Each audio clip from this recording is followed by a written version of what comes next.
la parole. Merci. Alors, bonsoir à tous. Je vais me présenter d'abord parce qu'une grande partie d'entre vous ne me connaissent pas. Donc, je suis Vincent Busser, je suis le président de la commission départementale d'arbitrage du 13. Est-ce que tout le monde pourrait couper ses micros, s'il vous plaît? Sinon, ça va être particulièrement difficile à faire cette vidéo. On est nombreux. Il faut que tout le monde joue le jeu. Ça sert à rien de les rallumer. Vous les rallumerez plus tard. Voilà.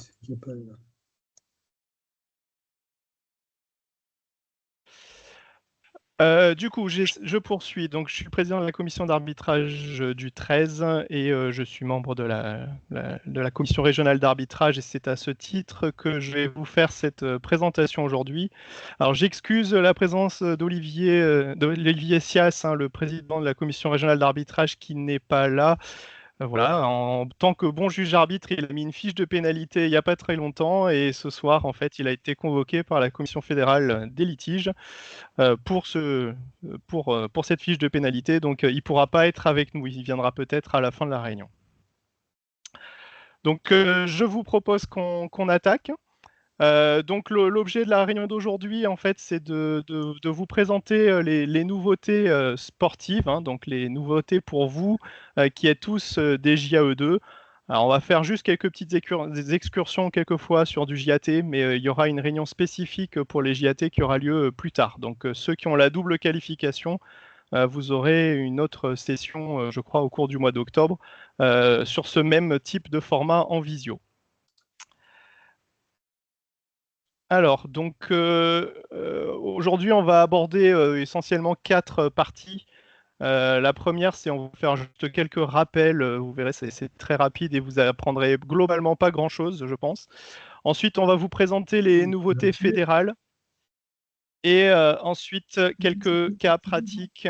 Et on refera quelques points sur les officiels de la compétition.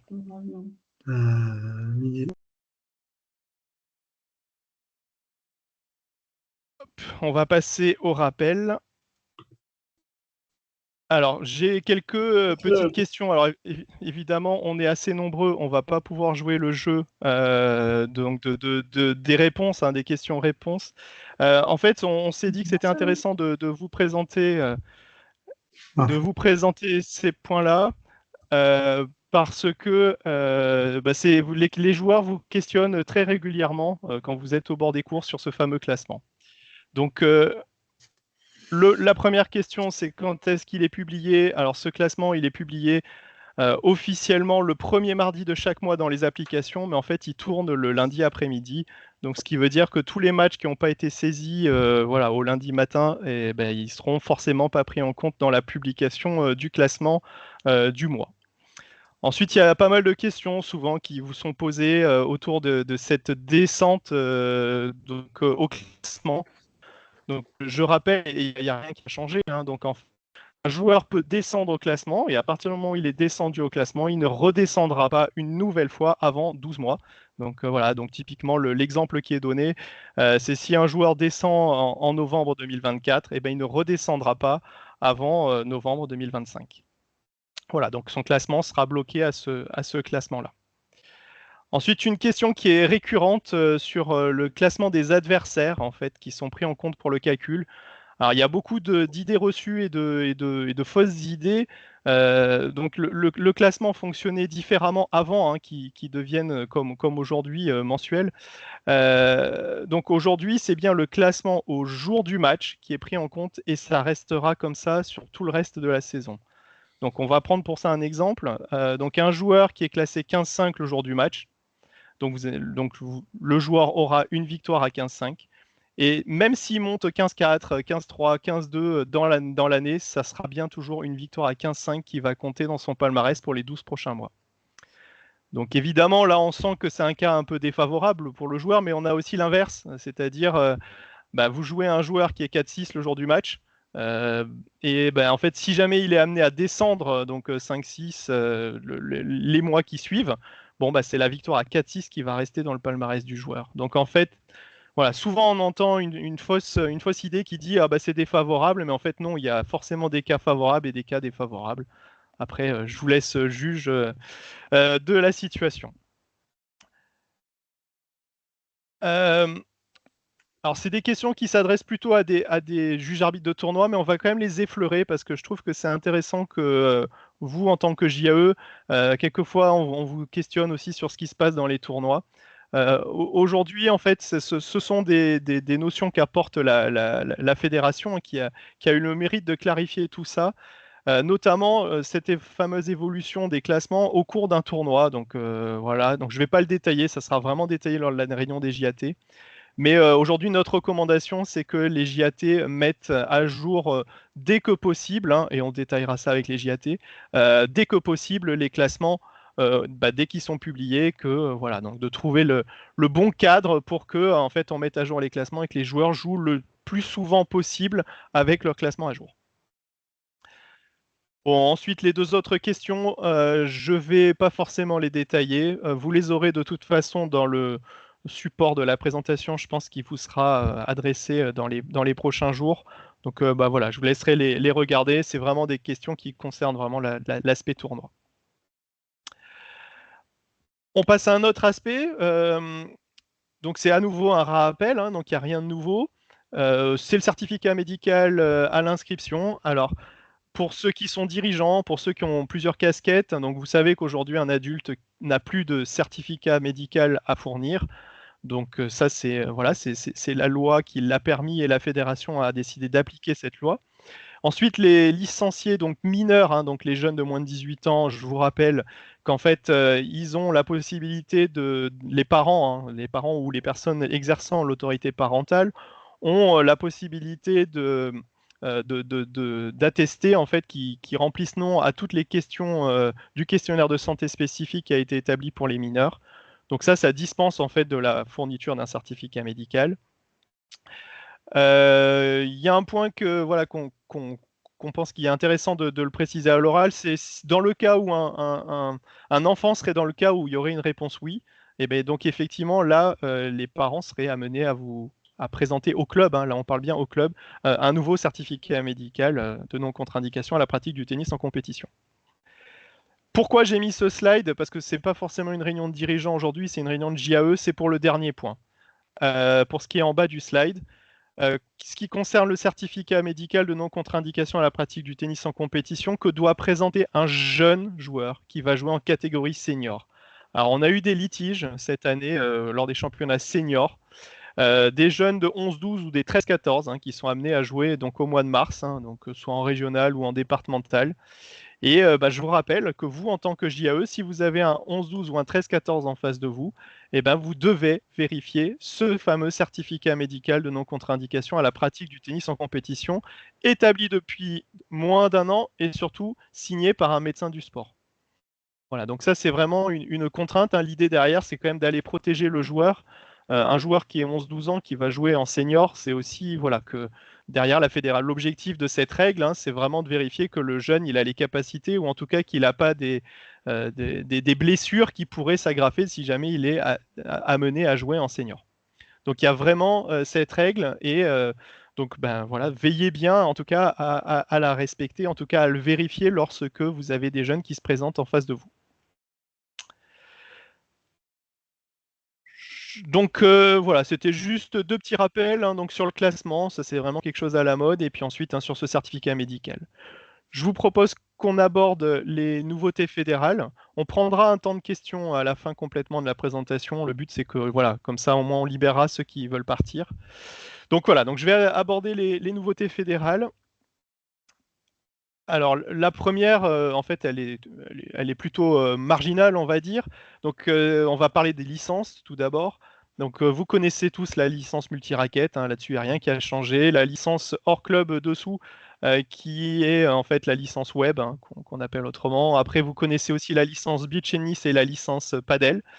Et en fait, la petite nouveauté, hein, c'est la petite dernière, c'est la licence pickleball, hein, puisque vous savez que le pickleball est une discipline qui a rejoint la fédération au cours de l'année sportive qui s'est terminée.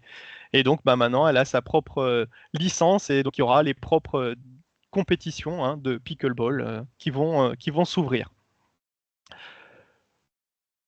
Je ne détaille pas plus et j'aborde ensuite les véritables nouveautés réglementaires.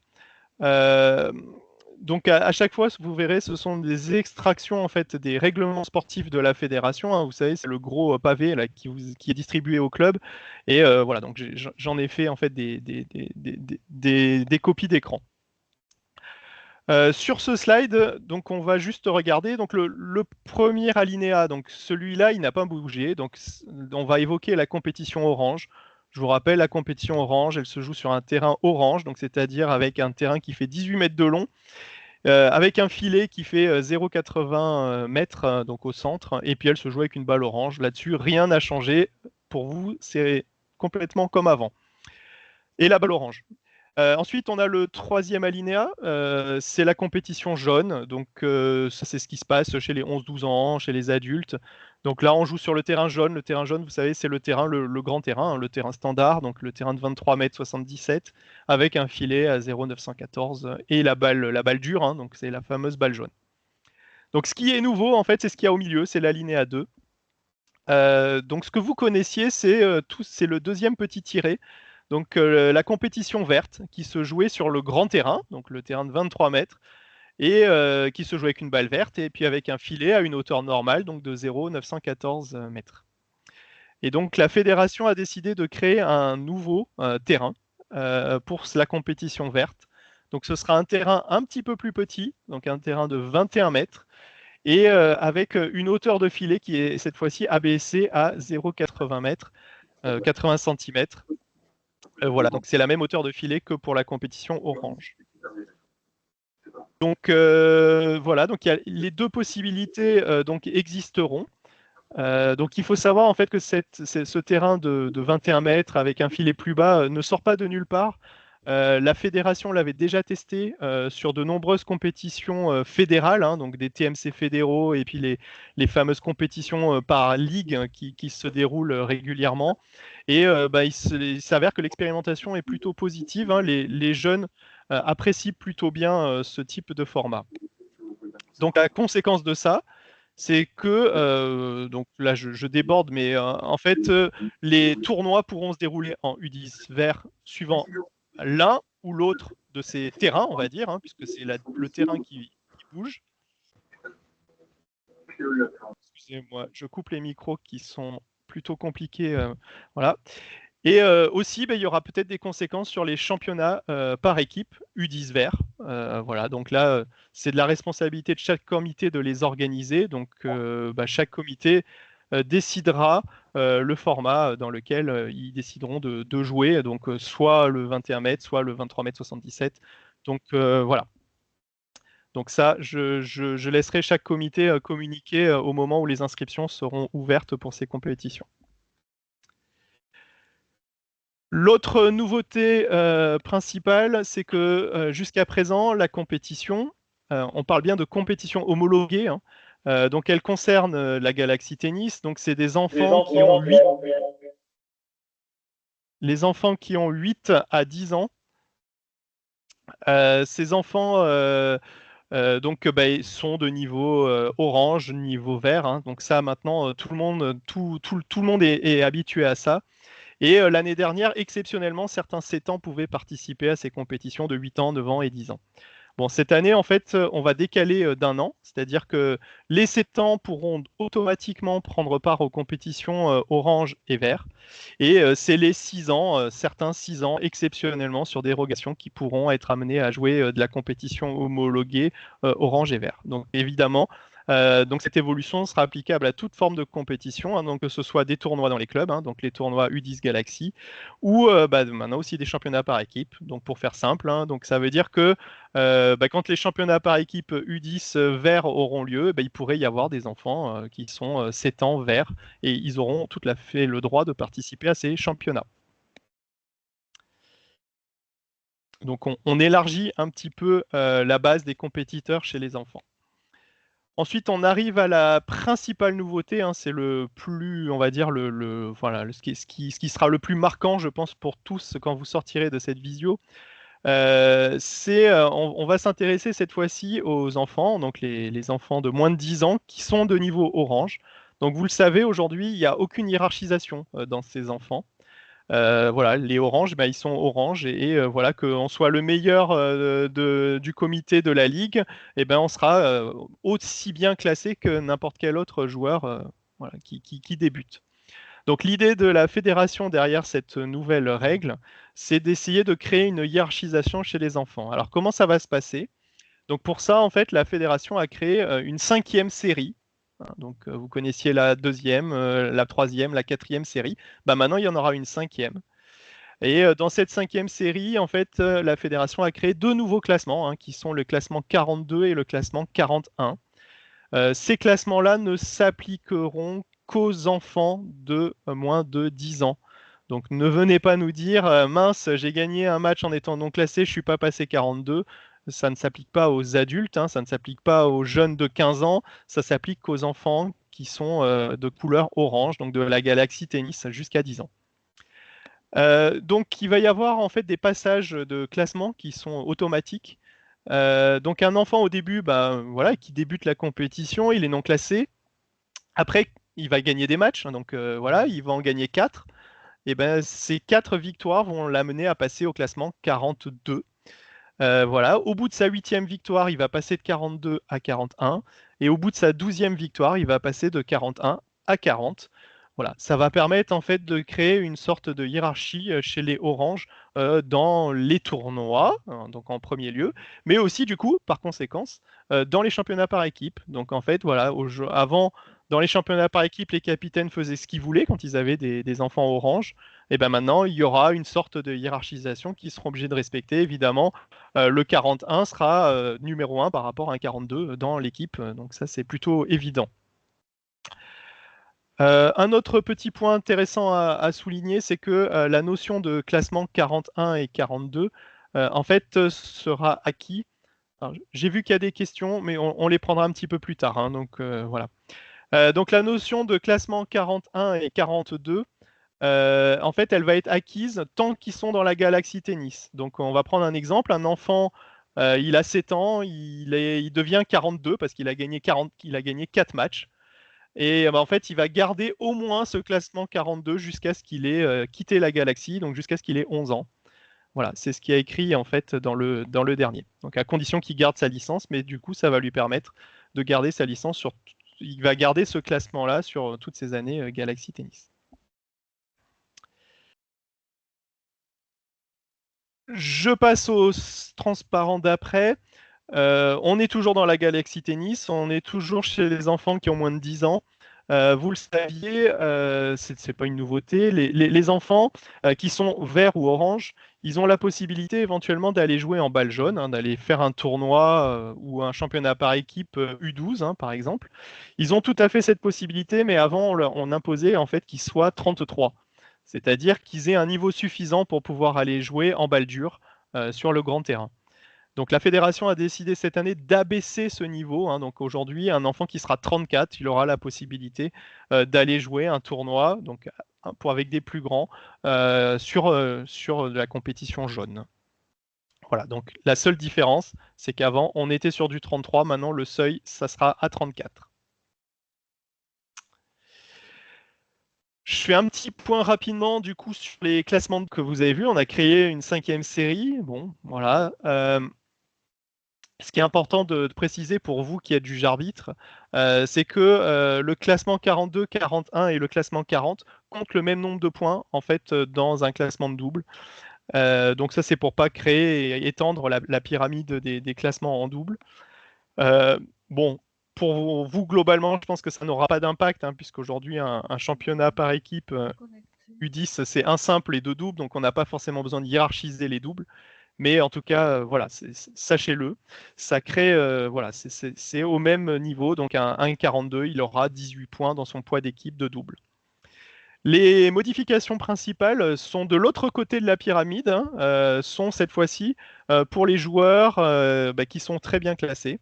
Donc c'est ce que j'ai écrit, ça va avoir un impact pour ceux qui sont juges arbitres. Alors en pro A, pro B, ok, c'est plutôt des JAE3, mais par contre en National 1 et National 4, et je suis sûr qu'il y a pas mal de juges arbitres dans cette audience qui seront des JAE2 et qui seront amenés à officier en championnat de France.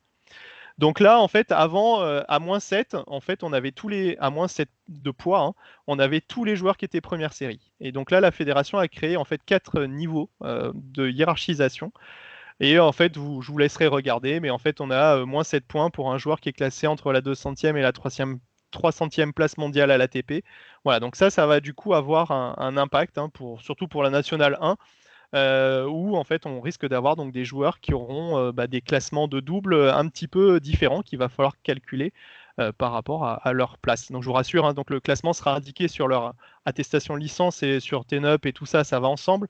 Mais du coup, vous ne serez pas surpris de voir que entre un première série et un autre, il peut y avoir des différences de classement de double.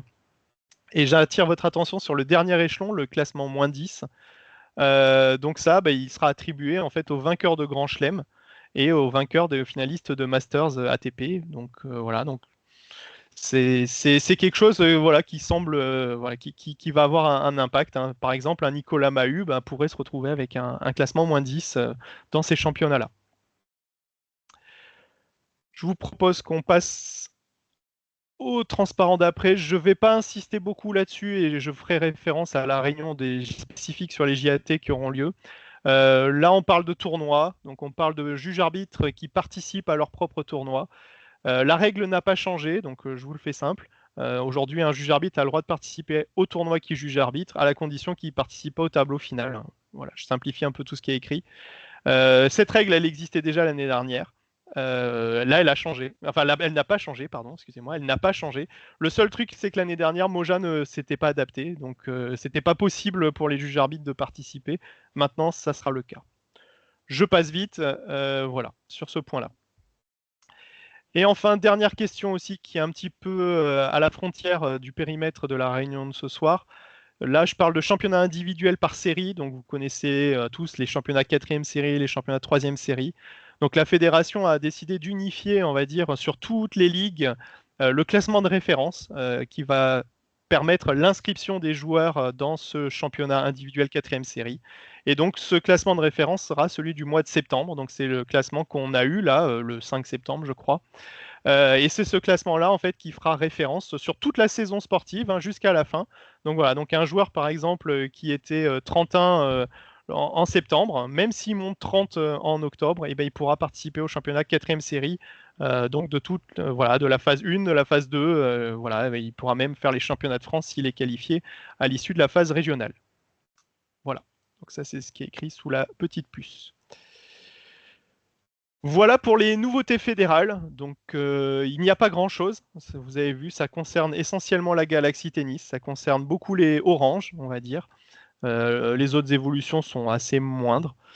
Et ce sont les seules nouveautés. Voilà. Donc, c'est une année plutôt, on va dire, stable d'un point de vue réglementaire.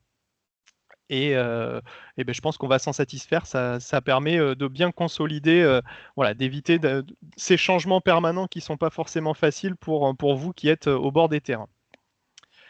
Dans la partie d'après, je vous propose qu'on aborde rapidement voilà, quelques cas pratiques, mais bon, il n'y a pas beaucoup de difficultés, mais ça permet aussi de rappeler constamment les règles qui sont un petit peu compliquées à assimiler et dont on voit en fait qu'elles sont souvent source du plus de conflits sportifs, hein, dans les championnats par équipe. Donc je rappelle que depuis le début de la saison dernière, dans nos championnats régionaux, donc là je parle maintenant de nos championnats régionaux et de nos championnats départementaux, donc en fait maintenant les listes ont été étendues à 15 joueurs maximum. Donc en senior et en senior plus, alors aussi en jeune, mais bon, voilà, c'est rare qu'on ait des listes de 15 noms en jeune. Je rappelle que donc il n'y a pas de changement à nouveau dans la règle des jokers. Donc c'est un joker autorisé par rencontre en senior et en senior plus. Et un nombre illimité de jokers chez les jeunes, donc en U12, en U10, voilà, donc nombre illimité pour le club voilà, de ces jokers.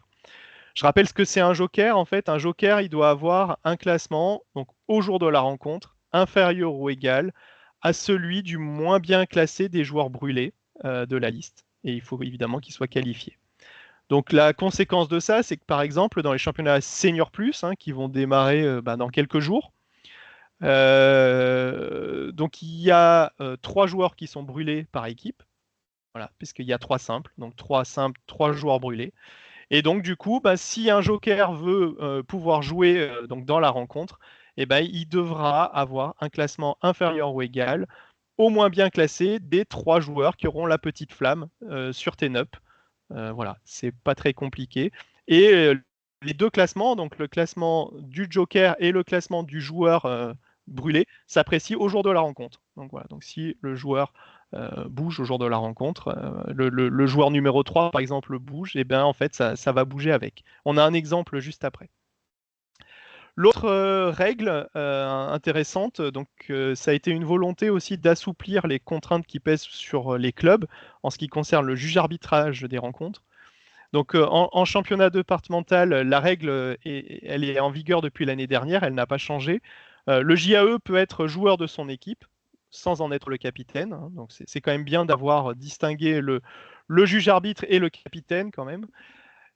Si et seulement s'il se fait remplacer dans ses fonctions par un autre JAE au moment de son match. Alors, je sais que souvent le si et seulement si, il n'existe pas trop dans les clubs. Voilà, en tout cas, vous connaissez la règle. Attention, dans les clubs où en fait, où on va dire que cette condition n'est pas respectée, hein. Un des meilleurs moyens, c'est de conseiller aux joueurs des équipes d'être nombreux à être juge-arbitre, hein. Donc, un numéro 1, un numéro 2, un numéro 4 peuvent être juge-arbitre, et ben, ça va vous permettre de respecter globalement la règle de ce fameux JAE joueur. L'autre règle, par contre, c'est qu'en championnat régional, le JAE ne peut pas être joueur de la rencontre, hein, et il peut être non plus joueur d'aucune autre rencontre ayant lieu simultanément. Donc là, le but, c'est vraiment de préparer aussi ces équipes qui sont, on va dire, plutôt fortes, hein, pour notre région, à l'accession, parce qu'après, en DQDN4, éventuellement, les règles sont plus strictes. En championnat de France, en National 1, National 4, c'est encore plus strict. Donc voilà, donc c'est pour ça qu'il y a cette graduation, on va dire, dans les responsabilités des JAE pour ces rencontres. Voilà, un assouplissement départemental, par contre, une règle en régional où le juge arbitre ne peut pas être joueur. Voilà, donc là-dedans, il n'y avait rien de nouveau, mais voilà, je pense que ça vaut le coup quand même de le repréciser voilà, régulièrement. Je vous propose qu'on passe à deux petits exemples. Donc, on va se projeter sur une rencontre de Senior plus 35. Donc là, j'ai pris une équipe au pif dans TNUP. Donc, une équipe avec les joueurs. Donc là, vous distinguez très rapidement en fait les trois joueurs brûlés. Donc, on a Alexandre Pierson qui est 1-6, on a Romain Dumas qui est 2-6, et ensuite on a Stéphane Massa qui est 4-6.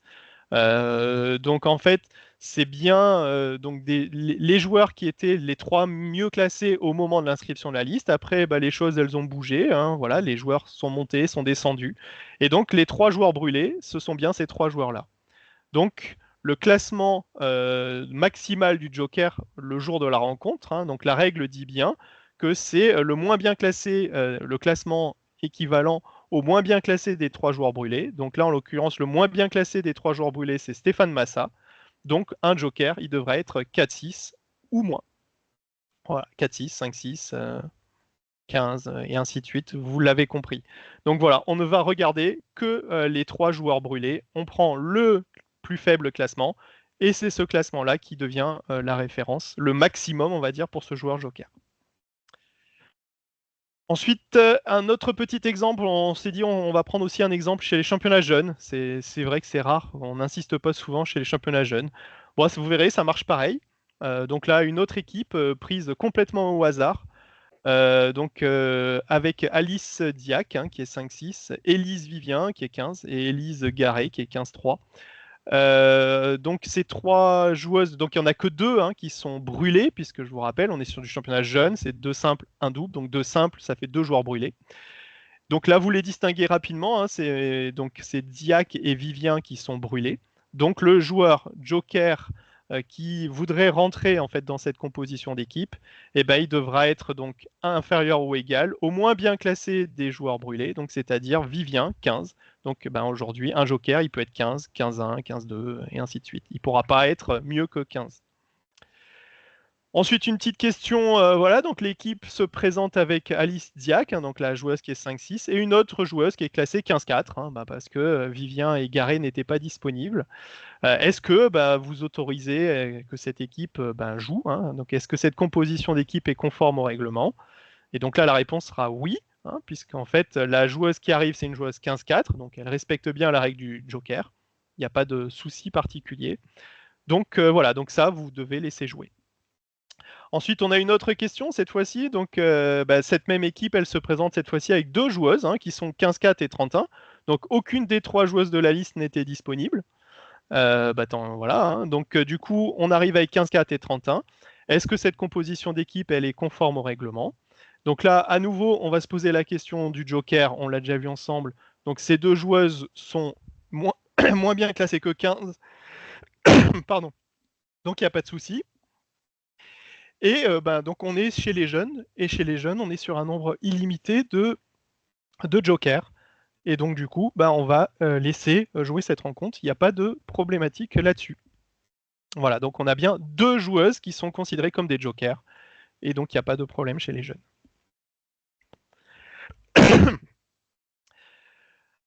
Un autre petit exemple. Donc vous êtes désigné par votre club en tant que JAE en championnat senior plus dimanche 6 octobre, hein, c'est la première journée. Le vendredi qui précède la rencontre, la météo, on va dire, s'annonce défavorable. Hein, donc voilà, c'est l'exercice, on va dire, hebdomadaire des juges arbitres, c'est de checker la météo un peu tous les jours en se demandant qu'est-ce qu'on va faire. Donc qu'est-ce que vous allez faire en tant que juge arbitre de la rencontre? Alors je sais que c'est des choses qui se pratiquent pas forcément dans nos championnats départementaux et régionaux, mais on va dire que le minimum à faire, c'est si la météo s'annonce défavorable, en tant que JAE, il faut absolument que vous contactiez les deux capitaines pour les informer que vous allez être le JAE de la rencontre. Voilà. Aujourd'hui, le JAE, dans une rencontre de régionale ou de départementale, il n'est pas connu, le capitaine adverse, il ne sait pas qui ça va être. Donc c'est bien aussi de se présenter comme ça. Alors évidemment, dans les textes, on vous dit il faut le faire même si la météo elle s'annonce bonne. Voilà, je sais que dans la pratique, il y en a qui le font, il y en a pas mal qui ne le font pas. Si la météo s'annonce bonne, j'ai envie de dire, c'est pas bien ce que je dis, mais à la limite, ça peut s'entendre. Par contre, si la météo s'annonce pas bonne, là, il faut absolument et impérativement le faire. Ensuite, autre question. On est samedi après-midi, hein, donc il est 14 heures, et hop, maintenant, le capitaine visiteur, il a votre numéro de téléphone, ça tombe bien. Il vous appelle et il vous dit ah ouais mais tu as vu la météo demain, ça s'annonce catastrophique. Ouais moi j'ai pas envie de me lever, je te propose qu'on la reporte. Voilà, donc là, à nouveau, on est sur un point qui se produit assez régulièrement. Ce qu'il faut retenir, c'est qu'on ne va pas reporter une rencontre la veille. Dans ce cas-là, ce qu'on va dire au capitaine, on va lui dire oui, ok, probablement qu'on ne jouera pas, mais par contre, on prendra ces décisions que demain matin. Pourquoi? Parce que on s'aperçoit régulièrement, toutes les décisions qui quelquefois ont été prises un samedi après-midi, si la météo elle change, hein, parce que la météo n'est pas une science exacte, ça arrive, hein, et des fois, hop, vous aurez reporté la rencontre alors qu'en fait, ça serait tout à fait possible de jouer. Et je peux vous garantir que ça arrive plus fréquemment que ce qu'on le dit. Donc voilà, donc on ne prend pas de décision un samedi, on la prend le matin de la rencontre, voilà. Et donc, la question qui est, maintenant, du coup, comme on a dit ça au capitaine le samedi, pardon, dimanche matin, qu'est-ce qu'on fait? Donc, dimanche matin, on va se fixer un rendez-vous téléphonique avec les deux capitaines. Alors, à un horaire compatible avec le début de la rencontre. Donc, évidemment, si l'équipe elle a 45 minutes de route, on va essayer de le faire avant ces 45 minutes de route. Et on va essayer de trouver les meilleures solutions. Et c'est là où, en fait, l'intelligence de tous les juges arbitres va être mise à rude épreuve. Hein. Puisque je vous rappelle que la règle fédérale dit que vous devez prendre toutes les dispositions nécessaires pour que celles-ci ne soient pas reportées. Alors qu'est-ce qu'on entend par là? On entend des cours couverts. Alors bon, pas tout le monde a la chance d'avoir des cours couverts. D'essayer de décaler la rencontre, ça c'est souvent une bonne pratique aussi qui permet voilà, de se dire bon on voit qu'à la météo là, il s'est arrêté de pleuvoir, il faut juste attendre que les terrains sèchent.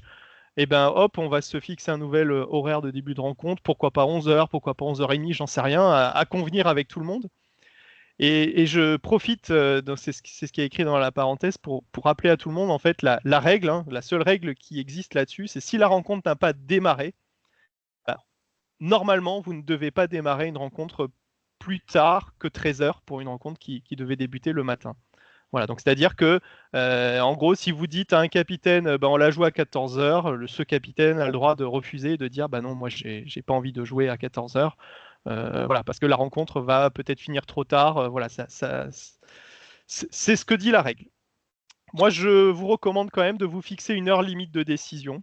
Parce que quelquefois on tergiverse un peu, c'est pas évident, hein, de choisir si on reporte pas, si on essaye de jouer, parce qu'il y a quand même, voilà, est-ce que les terrains sont secs, praticables, j'en sais rien.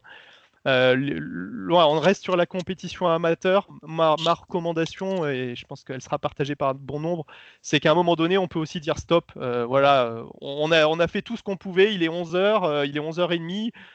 Bon, ça s'améliore pas, les terrains sèchent pas, ben, on arrête. Voilà, on va pas forcément attendre 13 heures avant de dire stop. Voilà, il y a des bénévoles, enfin, vous êtes souvent des bénévoles dans vos clubs, les joueurs, c'est des amateurs, ils ont aussi une vie de famille, des choses, des contraintes à respecter. Voilà, il faut savoir aussi trouver, on va dire, une décision raisonnable, c'est de dire à un moment donné, bah stop, on ne peut pas jouer, on va s'arrêter. Et puis bah tant pis, hein, si jamais la météo se lève à midi, bah tant pis. Voilà, on aura essayé. Voilà, je pense que c'est un message en tout cas de bienveillance. Je pense qu'il faut avoir vis-à-vis des joueurs et des équipes. Après, c'est une recommandation, hein, bien évidemment. Chacun fait ce qu'il veut. La seule règle que je vous ai donnée, hein, c'est cette règle que vous ne devriez pas pouvoir commencer une rencontre plus tard que 13 heures. Après, si les deux capitaines sont d'accord, pas de raison de s'y opposer. Je vous propose qu'on passe au slide d'après, juste pour faire un rappel. Alors, on est effectivement dans une très belle région, on a souvent du soleil, mais dans notre région, on a souvent un ennemi qui vient nous chahuter nos matchs de tennis, hein, c'est le vent. En tout cas, c'est toujours une discussion sans fin, en fait, hein. Voilà, des gens trouvent que c'est bien, d'autres que c'est pas bien. Aujourd'hui, on a mis cette règle en PACA pour dire que bah, déjà le vent, c'est pas un motif légitime de report, clairement. Le seul moyen en fait voilà pour que ça soit reporté, c'est qu'il y ait une alerte de niveau orange minimum, donc évidemment, en fait voilà, si vous avez une alerte de niveau orange, quel que soit d'ailleurs le motif, hein, ça peut être de la pluie, des inondations, du vent, de la neige, enfin voilà, vous ne pourrez pas imposer le maintien de la rencontre donc dans le département ou s'il y a un département à traverser sur la route. Donc ça clairement, c'est pour ça qu'est fait cette règle. Après, pour en revenir au vent. Donc, c'est pas un motif automatique de report, on va dire. Et on ne va pas mettre un critère, on serait incapable de dire si à partir de 50 km/h c'est gênant ou pas, j'en sais rien. Le seul motif de report dû au vent, c'est si vous estimez en tant que juge arbitre que la sécurité des joueurs est en jeu. Voilà. Là, effectivement, s'il y a trop de vent, s'il y a des branches qui peuvent casser, tomber sur un terrain, des choses comme ça, si les chaises d'arbitre se déplacent toutes seules, j'en sais rien. À vous c'est à votre estimation. Là, c'est purement subjectif. Là, effectivement, si le vent est trop fort, là, on pourra effectivement acter le fait que cette rencontre pourra être reportée. Hop, je passe rapidement aux deux derniers transparents de la présentation et après je prendrai toutes les questions qui seront posées. Un petit point rapidement sur les officiels de la compétition. En fait, on a construit ce slide en deux temps. C'était pour vous rappeler les obligations que les clubs ont, les clubs qui sont concernés évidemment, que les clubs ils ont à l'inscription de leurs équipes sur Haddock. Et après, il y a d'autres obligations qui sont un petit peu quelquefois différentes le jour de la rencontre. Juste pour rappeler, je vais surtout me concentrer sur la DQDN 3, DQDN 4 et puis les National 1, National 4. En fait, les clubs doivent avoir un JAE2 minimum, un JAE2 du coup, hein, dans leur club. C'est-à-dire que pour inscrire une équipe en National 4, le club doit avoir un JAE2 licencié dans ce même club. Donc voilà, donc ce sont des contraintes hein, pour les clubs, mais qu'il faut avoir en tête. Ensuite, il y a un certain nombre d'arbitres, hein, donc évidemment, vous vous doutez bien que les National 1, les National 4, il y a 3 arbitres minimum à avoir, donc évidemment, il faut pouvoir inscrire en fait un certain nombre d'arbitres à l'inscription. Et donc, c'est pour ça que je fais ce petit rappel pour aussi rappeler à ces clubs qui participent à ces championnats, que ce soit National 1, National 4, voire la DQDN, hein, DQDN 3, DQDN 4, DQDN 3 chez les femmes, DQDN 4 chez les hommes, d'avoir ces officiels licenciés dans les clubs et donc de vous renvoyer dès maintenant sur de la formation des officiels. Il faut savoir que dans tous les comités, des formations de JAE2, des formations de JAE1, il y en a en ce moment. Donc inscrivez-vous, c'est important. Et puis je pense que juste faire un petit point. Alors c'était une demande d'Olivier vis-à-vis de la Pro B. Alors je pense que ça va pas concerner beaucoup de monde, mais voilà, de ne pas hésiter à former des juges de ligne. Des juges de ligne dans vos clubs, ça peut vous être utile.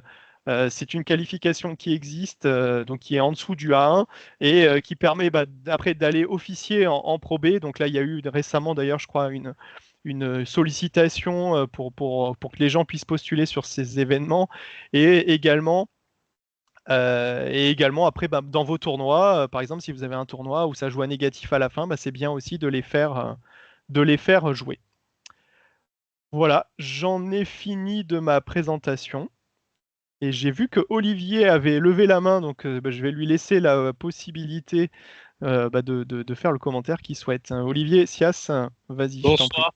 Bonsoir tout le monde et désolé pour le retard. J'avais une autre visio juste avant.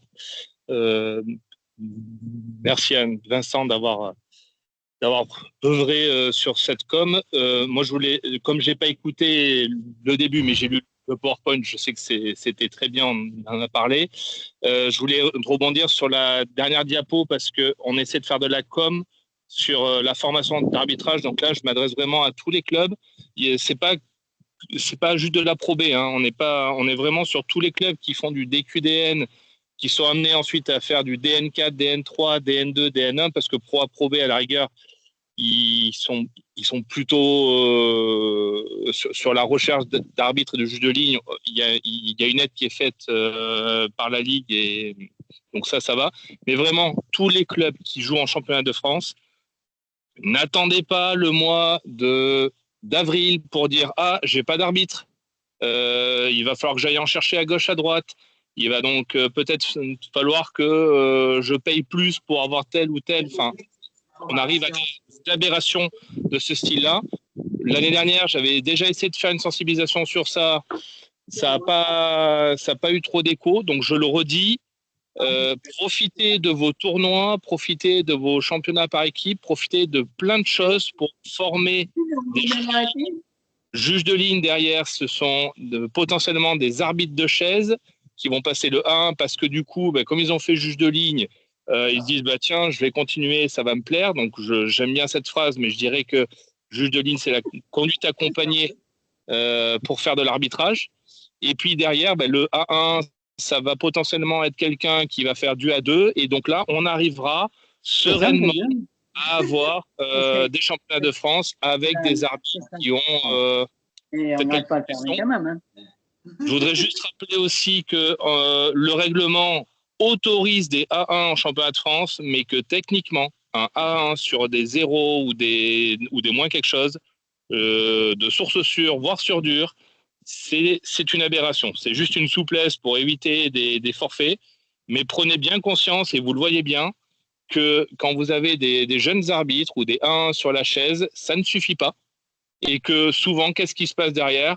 Il y a soit un auto-arbitrage, donc du coup, l'arbitre de chaise est dévalorisé, soit l'arbitre de chaise se fait houspiller par les joueurs, et dans ce cas-là, l'arbitre de chaise, il est dégoûté et il n'a plus envie de continuer. Donc, il y a une responsabilité du club d'aller envoyer des jeunes pour les former, de faire juge de ligne A1, A2. C'est une responsabilité du club.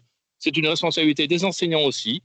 Et donc, je n'ai pas envie, et c'est le coup de gueule, d'entendre encore des clubs venir se plaindre en disant « Ah, vous nous faites avec l'arbitrage ». Non, prenez-le dans l'autre sens. Et comme l'a dit Vincent, il y a des formations qui arrivent. Là, on est au mois de septembre-octobre. Il y a formation arbitrage, formation juge-arbitrage. C'est le moment. Repérez des petits jeunes dans vos clubs et envoyez-les en formation. Pour avoir un bon A2, il faudra attendre peut-être 3 ou 4 ans. Donc, c'est quelque chose sur du long terme. Donc, vraiment, prenez à corps ce sujet Et ne vous dites plus, bon, ben, j'irai chercher des arbitres au mois d'avril, et puis voilà, je m'en sors de cette façon. Ça, voilà, c'était ce que je voulais dire. Je le redirai certainement une autre fois, mais voilà. J'ai dit ce que j'avais à dire. Je te remercie, Vincent. Je te laisse la parole. Je vous propose qu'on prenne d'autres questions. Alors, j'ai vu que Michel Morel avait levé la main. Donc, Michel, vas-y si tu veux. Non, juste, je rebondis et je rejoins. Il y a une chose que j'ai vue, j'étais en formation continue JAE3 ce week-end, où il a été défini qu'en N1, une équipe qui a un club qui a une équipe en N1, elle doit obligatoirement inscrire un A2 et minimum 2 à 1 derrière. Mais un 2 est obligatoire pour l'inscription de l'équipe. Voilà, c'est juste ce point-là. Et après, je rejoins à 300% Olivier sur le cas de l'arbitrage, parce que c'est vraiment. C'est sûr que quand on met des juges de ligne sur du dur, c'est quand même beaucoup plus facile. Et puis derrière, les petits jeunes, ils morflent un peu sur la chaise. Et je suis tout à fait d'accord avec ça. Voilà, c'est juste cette petite précision que je voulais dire par rapport à ça. Merci Michel, on modifiera le slide. Effectivement, cette modification est toute récente. Donc voilà, on n'a pas eu le temps de l'adapter, mais on le fera. Voilà. Donc je vois Jeff, si tu veux poser une question, vas-y. Ah, la main s'est baissée. Est-ce qu'il y a d'autres questions?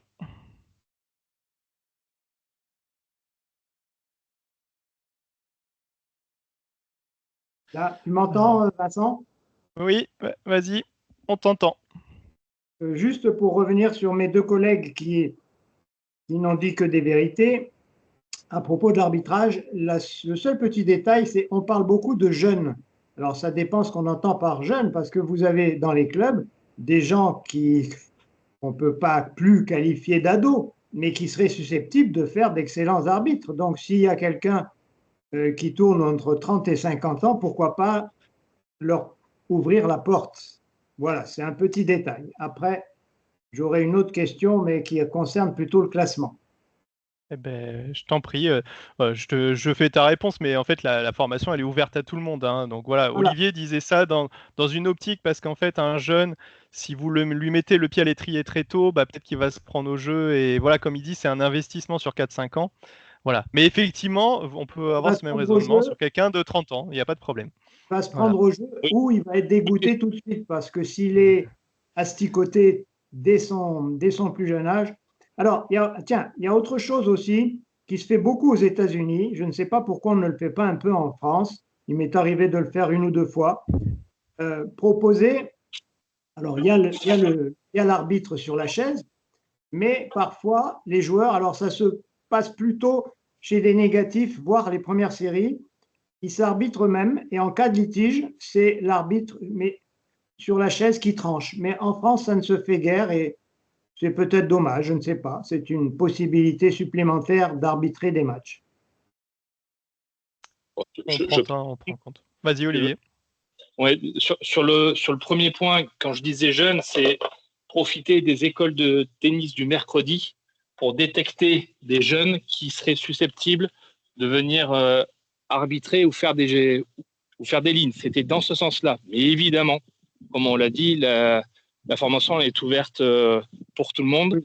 Et c'est vrai que ces jeunes en 4e, 3e série qui peuvent être d'excellents juges de ligne, peut-être que, comme je le dis, sur 10 juges de ligne que vous allez mettre, il y en a peut-être 5 qui vont dire moi je vais faire du A1.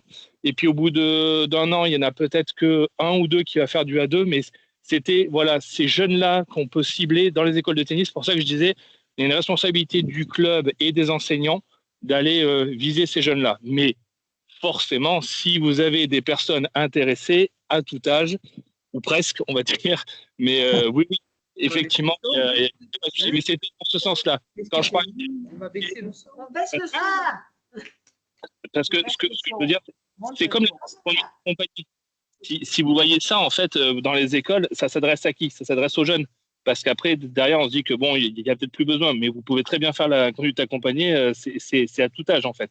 C'est simplement que ça permet aux jeunes de se mettre un petit peu là, dedans, de regarder à quoi ça ressemble et de ne pas avoir non plus des responsabilités très grandes. Je rappelle quand même que juge de ligne, c'est le seul cas où vous pouvez sortir une personne pendant le match. Vous pouvez lui dire au bout de 20-25 minutes, voilà, je te remplace pas en autre, ou tu es un peu fatigué, ou ce genre de choses. Un arbitre de chaise, vous ne le remplacez pas.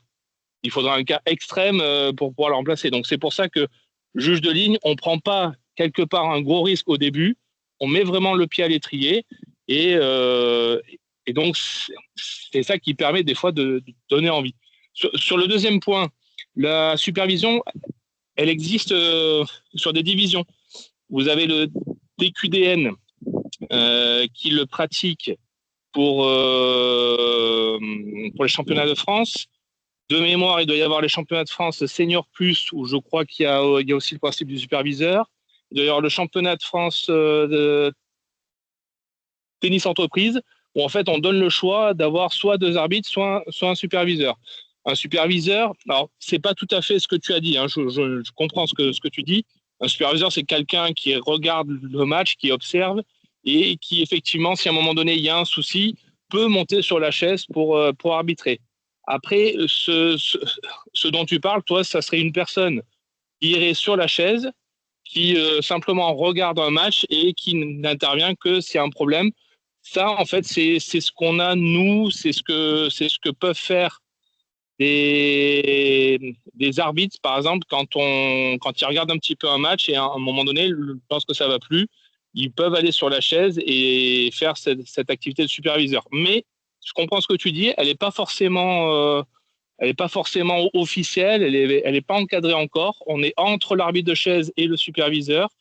Ça reste une bonne idée que je note en tout cas et que j'essaierai de faire remonter en CFA, donc une commission fédérale d'arbitrage, pour voir un petit peu si on pourrait arriver à un mix entre les deux, qui à la fois sensibilise d'un côté et permet de rassurer les joueurs sans les arbitrer du début jusqu'à la fin. Mais attention, il ne faut pas se cacher derrière ça, parce que l'arbitrage, derrière, il faut quand même que ça reste quelque chose de solide, et plus on arbitre, plus on a des arbitres qui sont expérimentés, et plus on a des arbitres expérimentés, plus on peut avoir après des arbitres qui peuvent aller à un très bon niveau, et c'est aussi ce qu'on recherche, nous, dans l'arbitrage. Mais je prends note en tout cas. Ouais. Merci Olivier. Du coup, on va prendre une question de Valentin, s'il te plaît. Valentin. Okay. Valentin, oui, par rapport à la phrase de Gérard, en fait, si on n'applique pas ça, comme a dit Olivier, si on n'applique pas ça en France, c'est-à-dire l'arbitre qui intervient uniquement en cas de problème, c'est tout simplement parce qu'aux États-Unis, ils n'ont pas la chance d'avoir un système arbitral aussi bien hiérarchisé, aussi bien développé qu'en France. Et c'est pour ça qu'ils se permettent de faire ça. Et eux, le problème qu'ils ont, c'est qu'ils ont énormément de matchs à arbitrer, beaucoup plus que nous sur les championnats nationaux, vu qu'ils ont les championnats universitaires dans les différentes divisions. Donc, ils ont beaucoup plus de matchs à arbitrer. Ils ont beaucoup moins d'arbitres. Donc, ils sont obligés, pour quand même permettre aux joueurs d'avoir des arbitres, je dis bien arbitre entre guillemets, parce que c'est pas du tout le travail d'un arbitre, d'intervenir et d'être concentré tout le temps, mais d'intervenir peut-être un point toutes les heures, un point toutes les heures et demie, on ne sait pas. Donc, c'est pour ça que la Fédé ne veut pas partir sur ce domaine-là. Non, mais attention, je parle d'un vrai juge arbitre qui monte sur la chaise, pas un joueur quelconque pris au hasard pour monter sur la chaise. L'arbitre qui est sur la chaise annonce le score et donc intervient en cas de litige. Parfois, les joueurs eux-mêmes le demandent. Maintenant, bon, c'est une option qui n'existe pas en France et qui peut servir de dépannage, quoi, je veux dire. C'est pas ma foi. Ok. Bon, je pense que c'est un débat sans fin, mais voilà, on pourra organiser des choses comme ça si vous voulez continuer à discuter. Je vous propose qu'on passe à une autre question. J'ai Sandrine Villard. Attends, je vais intervenir. Oui, bonsoir à tous. Vous m'entendez? Oui. Vous m'entendez? Voilà, juste une question. Quand tu as parlé de vigilance orange, pour annuler, la vigilance orange, c'est parce que des fois, on va sur des météos, ils te marquent vigilance orange. On peut se référer à ça ou c'est un truc bien particulier? à la vigilance orange, c'est la vigilance officielle qui est émise par Météo France. Hein, donc il n'y a qu'un seul C'est site, Météo qu'une France. seule source. Admettons, tu Tout vois, à fait. Météo Ciel, je donne un exemple. Météo Ciel, des fois, ils te mettent vigilance orange. C'est pas celle-ci qui importe. C'est celle de Météo France. Celle qui fera foi, c'est celle de Météo France. Ok, voilà, tu as répondu à ma question. Je te remercie. De rien. Jean-Paul, pour une autre question.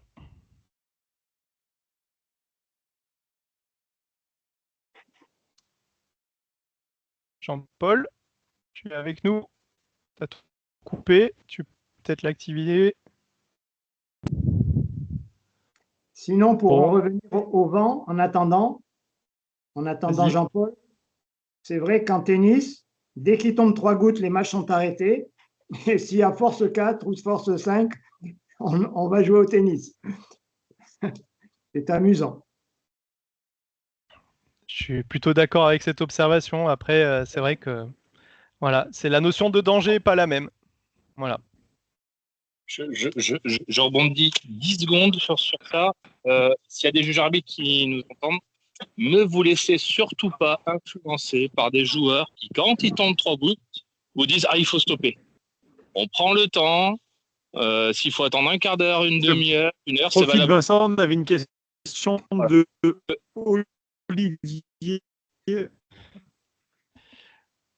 Voilà, donc on t'entend à peine. Ne vous laissez pas influencer par les joueurs. Point barre. Ok. Alors, Benjamin, tu voulais nous dire quelque chose? Ouais, c'était juste pour vous dire, on avait une question d'Olivier sur la rémunération d'un JAE, savoir comment ça se passe dans le chat. Okay, alors on va essayer d'y répondre. Nous, on a une grille au sein de la Ligue qui donne des préconisations. Après, chaque club fait comme il veut. Mais effectivement, sur la rémunération d'un JAE1, Benjamin, peut-être que tu pourras m'aider. Le JAE1, parce que je ne connais pas trop, ça doit être autour de 35 €, un truc comme ça, non? Ouais, c'est ça. On a 40 € la grille sur un niveau 1, mais ça reste après à l'appréciation du club où on va. Donc, c'est le juge arbitre qui négocie ça avec le club d'accueil. Certains juges arbitres font ça bénévolement, d'autres en échange ont des licences ou des cours, etc., dans les clubs.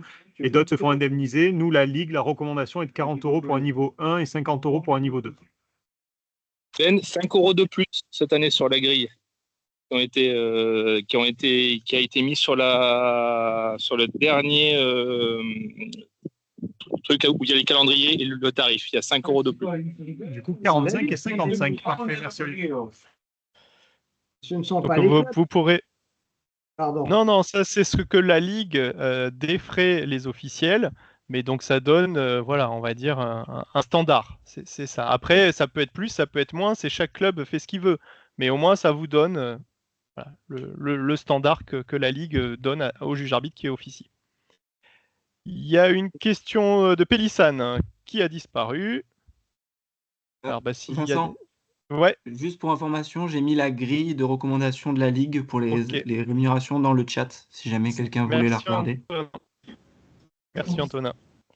Voilà, vous l'avez dans le chat. Hein. Bonsoir. Donc c'est 45 € du coup pour un JAE1. Voilà, sa réponse, c'est le nouveau tarif. On vous écoute, Pélissane. Oui, bonsoir à tout le monde. On posait la question pour les rencontres en prix national, des plus de 55. Il faut un JAE2 parce que dans le tableau que vous avez présenté, marqué régional et départemental. Voilà, vous présentiez la section régionale et départementale qu'il fallait un JAE1. Et après, on bascule du coup sur les DQN et qu'il fallait un JAE2.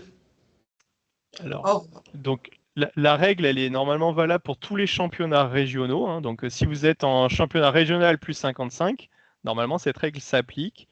Après, je sais qu'il y a eu ou il y a des discussions. Alors, je ne sais pas si le service compétition peut m'aider parce que je ne suis pas au fait des dernières discussions qu'il y a pu y avoir là-dessus.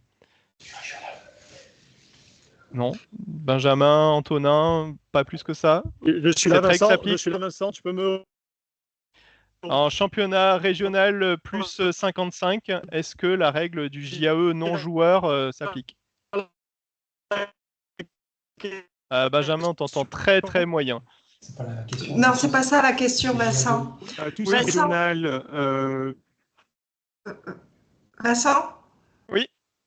En fait, la question était de savoir s'il fallait pourvoir un JAE 1 ou un JAE 2 dans le cadre de la qualification de la rencontre en 55 pré-national.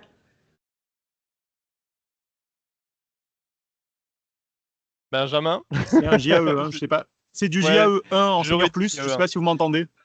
Oui, on t'entend là. On t'entend. Ouais, JAE 1. Je pense que c'est un, oui. D'accord. Voilà. Ok, tant mieux. Merci. Alors, j'ai la question de Jean-Paul qui est passé tout à l'heure, qui nous a dit qu'il a un problème de micro, mais médecin du sport absolument obligatoire. Oui, Jean-Paul, c'est dans les règlements sportifs de la Fédé. Le certificat médical doit être signé par un médecin du sport.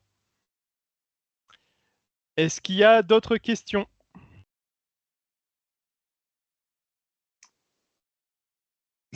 Juste, si je peux me permettre, Vincent. Oui, vas-y, Michel. Sur la responsabilité, c'est pour ça que je rebondis sur l'histoire du médecin du sport. On a beaucoup insisté ce week-end, justement, on en a parlé. S'il y arrive quelque chose alors qu'on a pris la décision de faire jouer un joueur qui n'a pas justement un certificat signé par un médecin du sport, et c'est la même chose pour beaucoup de choses, c'est de la responsabilité du juge arbitre. Donc, vous pouvez avoir les parents qui se retournent contre vous parce que vous avez pris cette décision de faire jouer un joueur qui n'a pas le certificat. Donc, c'est une vraie obligation et c'est aussi pour vous protéger vous-même en tant que juge arbitre. Ça, c'est hyper important. Et l'autre point aussi important, on parle de la vigilance pour le vent. Je rajouterai une chose que je dis toujours en formation, c'est la dangerosité lorsqu'il y a du vent. C'est-à-dire qu'en fait, vous ne pouvez ne pas être en vigilance orange, mais vous pouvez avoir des branches qui peuvent tomber sur le terrain, vous pouvez avoir ce genre de choses. Là, vous avez un danger vis-à-vis des joueurs. Vous avez, vous, la responsabilité d'arrêter une rencontre parce qu'il y a un danger vis-à-vis des joueurs ou voire même des arbitres qui sont sur une chaise où ça joue dans tous les sens. Voilà, c'était ça que je voulais rajouter comme précision. Merci, Michel. Du coup, j'ai regardé un peu la conversation pendant ce temps. Donc, j'ai trouvé une question qui avait été posée, on va dire, il y a quelques temps. Bonjour, un JAE officie à domicile sur une rencontre de championnat par équipe. Il est inscrit sur TNUP comme capitaine de l'équipe qui reçoit, mais n'est pas inscrit comme capitaine sur la feuille de composition et ne joue pas. Est-ce possible? La réponse est oui. Hein. Donc, il y a bien la notion de capitaine d'inscription sur TNUP. Après, la réalité du terrain, ça peut être tout autre. Hein. C'est pas parce qu'un joueur est désigné capitaine sur la fiche TNUP qu'il sera forcément le capitaine le jour de la rencontre. Voilà. Donc, du coup, est-ce possible? Donc, la réponse, c'est oui. Hein, c'est ça. Et puis, l'équipe qui se déplace peut-elle s'y opposer? Non, en fait, c'est le capitaine, il choisit son capitaine. Ça peut être un capitaine différent à toutes les rencontres, indépendamment de ce qui est écrit sur la fiche TNUP. Voilà, j'espère que j'ai répondu à la question. Après, est-ce qu'il y a d'autres questions qui traînent? Alors, j'ai vu que Jean-Philippe, vas-y, tu veux poser une question. Je te laisse la parole. Jean-Philippe? Oui, pardon. Oui, j'y suis. Vas-y. Ma question était un petit peu, j'ai posé il y a quelques temps, c'était une question sur l'organisation des championnats de padel. L'année passée, les JAE ont été autorisés à gérer ces rencontres un peu de façon exceptionnelle puisque la FFT ne le prévoyait pas. Est-ce que cette année, ce seront des JAP ou des JAE qui géreront les rencontres par équipe de padel du mois de février? Ben, je te laisse répondre. Cette année, ce qui est pour le moment convenu avec la commission régionale de paddle, c'est de continuer à laisser cette liberté JAE parce qu'on a beaucoup de rencontres qui se jouent au sein des clubs et on a pas suffisamment de JAP pour tout couvrir. Donc, on va laisser cette flexibilité-là avec le JAE. Pour autant, nous, sur les phases finales au niveau ligue, etc., on va essayer de chercher des gens qui ont la double casquette JAE, JAP pour pouvoir gérer l'aspect joueur et en même temps l'aspect problème de paddle sur le terrain si besoin. Merci. Il y a une autre question, Vincent, de Gaëtan Zarikian. Un joueur sans pièce d'identité peut-il prendre part à la rencontre ou une attestation sur l'honneur est-elle toujours demandée? Donc, c'est toujours une question... C'est une question récurrente, cette question. Donc, il peut y avoir deux cas, en fait. Il y a un premier cas où le juge arbitre est certain de l'identité du joueur. Dans ce cas-là, on va pouvoir laisser jouer sans la présentation de la pièce d'identité. Si vous êtes certain, si c'est un joueur que vous connaissez, voilà, si c'est voilà. L'autre cas, c'est vous le connaissez pas du tout, hein, c'est celui qui se produit le plus souvent. Et donc là, effectivement, les règlements prévoient qu'on puisse faire établir une attestation sur l'honneur, comme quoi c'est bien le joueur. Et cette attestation, après, vous l'envoyez à l'organisateur du championnat et c'est lui qui instruira après l'aspect de la demande. Voilà, qui sûrement demandera la copie de la pièce d'identité au joueur et ainsi de suite. Voilà, je ne vais pas vous faire la suite de la procédure, mais effectivement, c'est comme ça qu'il faut procéder. Si quelqu'un veut compléter, Ben, si tu veux compléter ou pas sur la suite, mais c'est ça. Non, très bien. Je pense qu'on arrive au... Non, c'est complet. On arrive. Dans tous les cas, on reste joignable. J'en profite pour donner notre adresse mail sur compétition@paca@fft.fr. Si vous avez les moindres questions, n'hésitez pas. Et comme écrit dans le chat, la réunion a été enregistrée et le support sera envoyé dès demain par mail à toutes les personnes qui étaient présentes et aussi celles qui n'ont pas pu participer. Donc, est-ce qu'il y a une dernière question, peut-être? Allez, une dernière pour la fin. C'est des merci et bonne soirée. Donc voilà. Il y a Jean-Jacques. Il y a Jean-Jacques qui s'est réveillé. Allez. Oui. Ah non, c'était peut-être une belle. Jean-Jacques, tu voulais poser une question ou c'était une erreur? Bon, c'était manifestement une erreur. Bon, merci à tous du coup. Alors Jean-Jacques, tu as relevé la main. Alors je ne sais pas si c'est vraiment pour poser une question. Donc auquel cas le micro est ouvert. Vas-y, je t'en prie.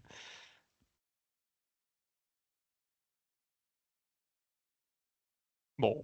Eh ben, merci à tous en tout cas. Pour tout le monde.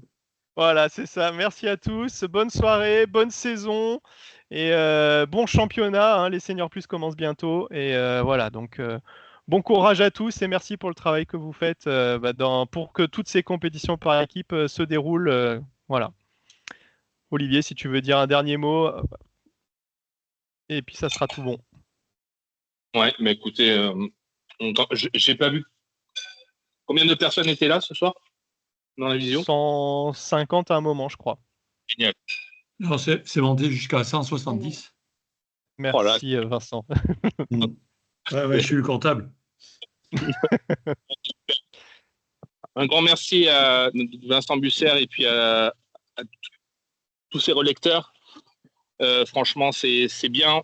C'est la deuxième ou troisième année.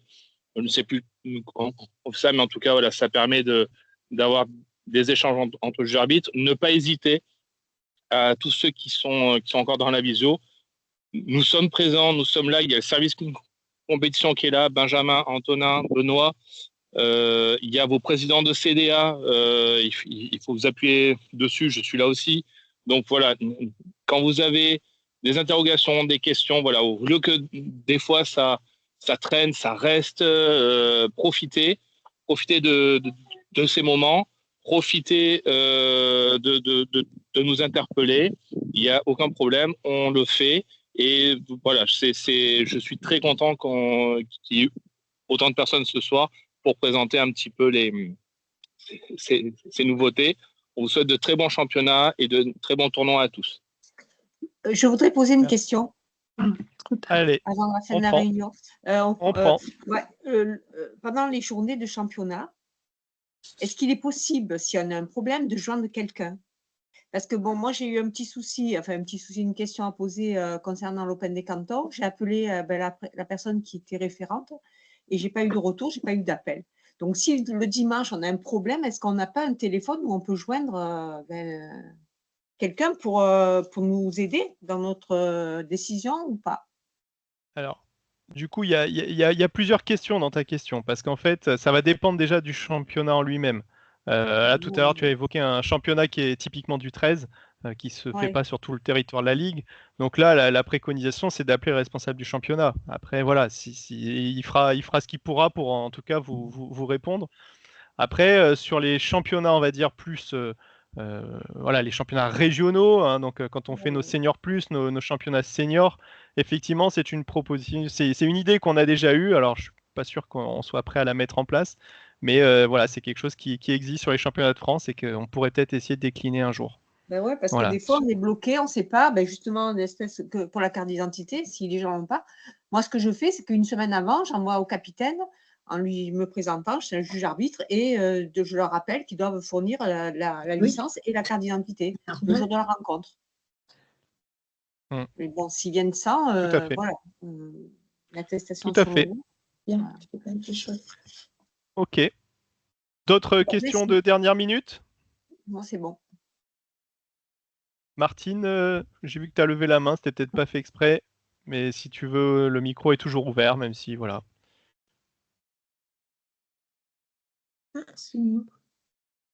Bon, on va considérer que non. Eh ben, écoutez, merci à tous, du coup. Merci, Vincent. Et comme ça a été dit, on reste à votre... Ah bah vas-y Martine, t'as failli, hein. J'ai un petit peu de son. À l'engagement donc, de l'équipe, on a 3 brûlés ou 4 en senior, hein, je crois. 2 ou 3. Voilà. Enfin, alors, en senior plus, en fait, ça correspond au nombre de simples qu'il y a dans la rencontre. Donc en senior plus, il y aura 3 brûlés, et en senior, il y aura 4 brûlés. Voilà. Est-ce que lorsque l'on est juge arbitre le jour de la rencontre, ces brûlés restent toujours brûlés? Si jamais le 3e brûlé descend, il restera toujours. Comment ça se passe? C'est ça la question. C'est ça. En fait, les joueurs sont brûlés nominativement. Les joueurs, en fait, ils sont brûlés. C'était les 3 premiers à l'inscription. Et ces joueurs-là resteront brûlés jusqu'à la fin. Ça ne changera pas. Et donc, même si un des joueurs qui est de la liste monte sur un classement supérieur du dernier brûlé, il ne sera pas brûlé. Comment on reconnaît le brûlé? Justement, le classement du dernier brûlé, c'est le jour de l'inscription, la référence. Non. Donc, quand vous allez regarder, je vous remets le slide que j'ai peut-être passé un peu vite. Donc là, en fait, vous avez une équipe complètement aléatoire. Donc voilà, c'était. Donc là, les joueurs brûlés, vous les reconnaissez, ce sont ceux qui ont la petite flamme rouge. Vous voyez, ça, c'est une saisie de T9. Hein. Ça, on l'a dit depuis le début. Donc voilà, donc du coup, c'est les joueurs brûlés, vous les identifiez avec la flamme rouge, et donc Avec le joker. Oui, mais c'est son 4-6 qui va servir. Voilà, et en fait, typiquement, ce qui s'est passé dans cette équipe-là, c'est que Monsieur Massa, au début, il était 3-6, donc il était le 3e joueur de la liste, hein, et en fait, il est descendu au classement, il est passé 4-6, donc c'est pour ça qu'en fait, il n'y a pas... Monsieur Maizo, il n'est pas devenu brûlé, c'est Monsieur Massa qui est brûlé, il reste brûlé tout le championnat.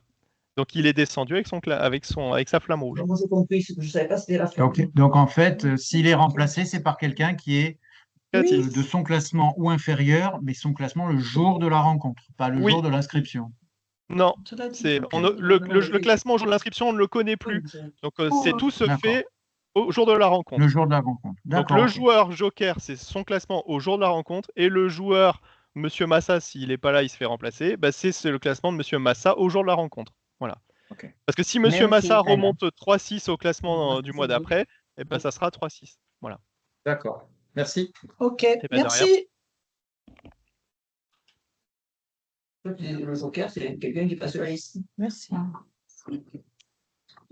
Je pense qu'on peut mettre fin à la réunion. Bah, merci à tous. Et ben, bonne soirée. Merci Vincent. Et au revoir. Allez, merci, au revoir. Bonne soirée. Merci Vincent, au revoir.